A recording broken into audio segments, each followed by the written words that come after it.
Hi, welcome to EB1 and NIW Guru. Well, your favorite mentor Prashant is today going to share nutshell for people from India, China until recently, but very soon even the rest of the world is going to be involved with this. My attorney told me apply right now to EB2. Let's forget about EB1 for now, focus on EB2. Why did he tell me that? Well, EB2, the criteria are much simpler, easier to satisfy, right? Just having an advanced degree might be enough for you to get through EB1, EB2, okay? Or you can be an exceptional accomplisher of awards that you may have gotten, publications, whatever it works for you. Or you can be part of underserved area, 5 years commitment. This can be any field, doctor, engineer, consulting, whatever it is. Now,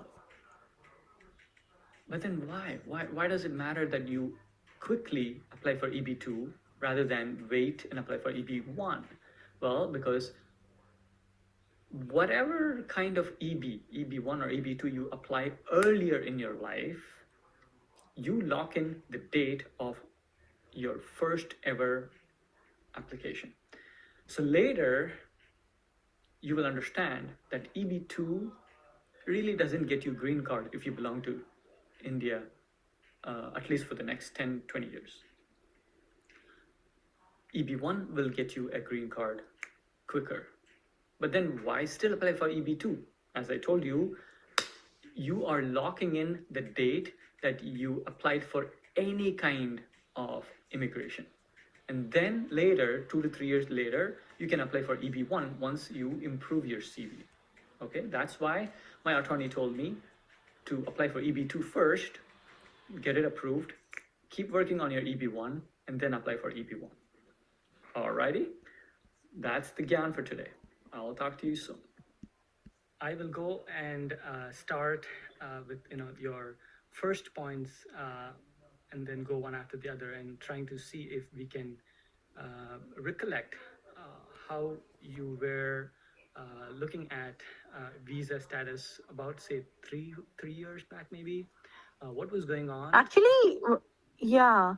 So I can tell you. So because I did my residency on J1, I had to do my waiver, and while doing waiver, I did not even think that I could get an EB1 because I thought my profile was not strong.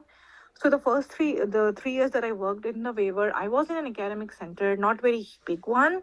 But then I never thought that EB1 was an option just because I always thought EB1 is for people who are in like big universities doing researches all the time. So that was my opinion. Moved to Bakersfield and other places, and then I started working at like other academic hospitals where again like I had the opportunity to do some research and some projects, but I talked to Prashant actually, and then he told me how he got his EB1, and he looked at my CV too, and he told me that you had a good chance. And that's when I actually thought, oh, I could maybe qualify for EB1, and that's when I started talking to the lawyer. Excellent. Yes, you're not the only one.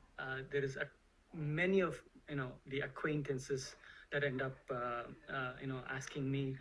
I always end up saying, dude, if I can get an EB1, you should have gotten it already like 2 years back. Why are you not applying? And that's usually how the conversation goes.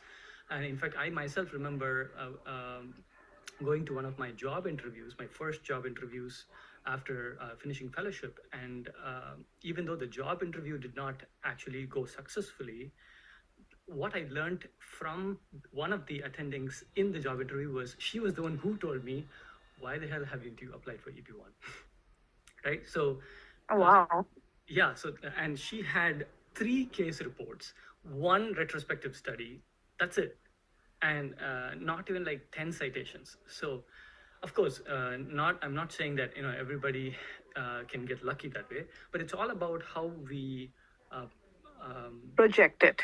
Yeah, project it and hype it up in such a way that we create the quality of the content rather than the quantity. Exactly.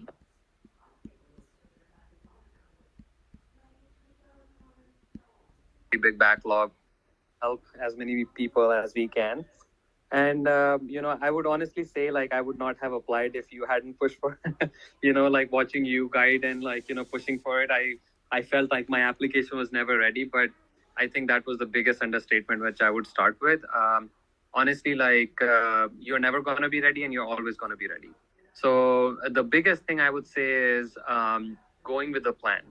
So if you know that you belong to a country which is going to have a really big backlog with EB2 and other forms, EB1 is a better idea of moving faster and getting your green card so that you have more freedom of choosing your job and, in source of income and other things.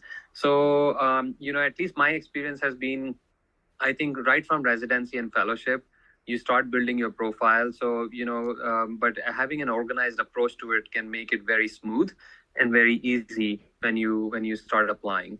So, Hi, welcome to EB1 and NIW Guru. Prashant here. Well, this is a video that's going to show you a couple of our most amazing Facebook groups. All right, it's not ours, but at least a few of us that are so passionate about EB1, EB2, NIW, and so on are here. And we keep sharing whatever we know that we've learned through our experiences. So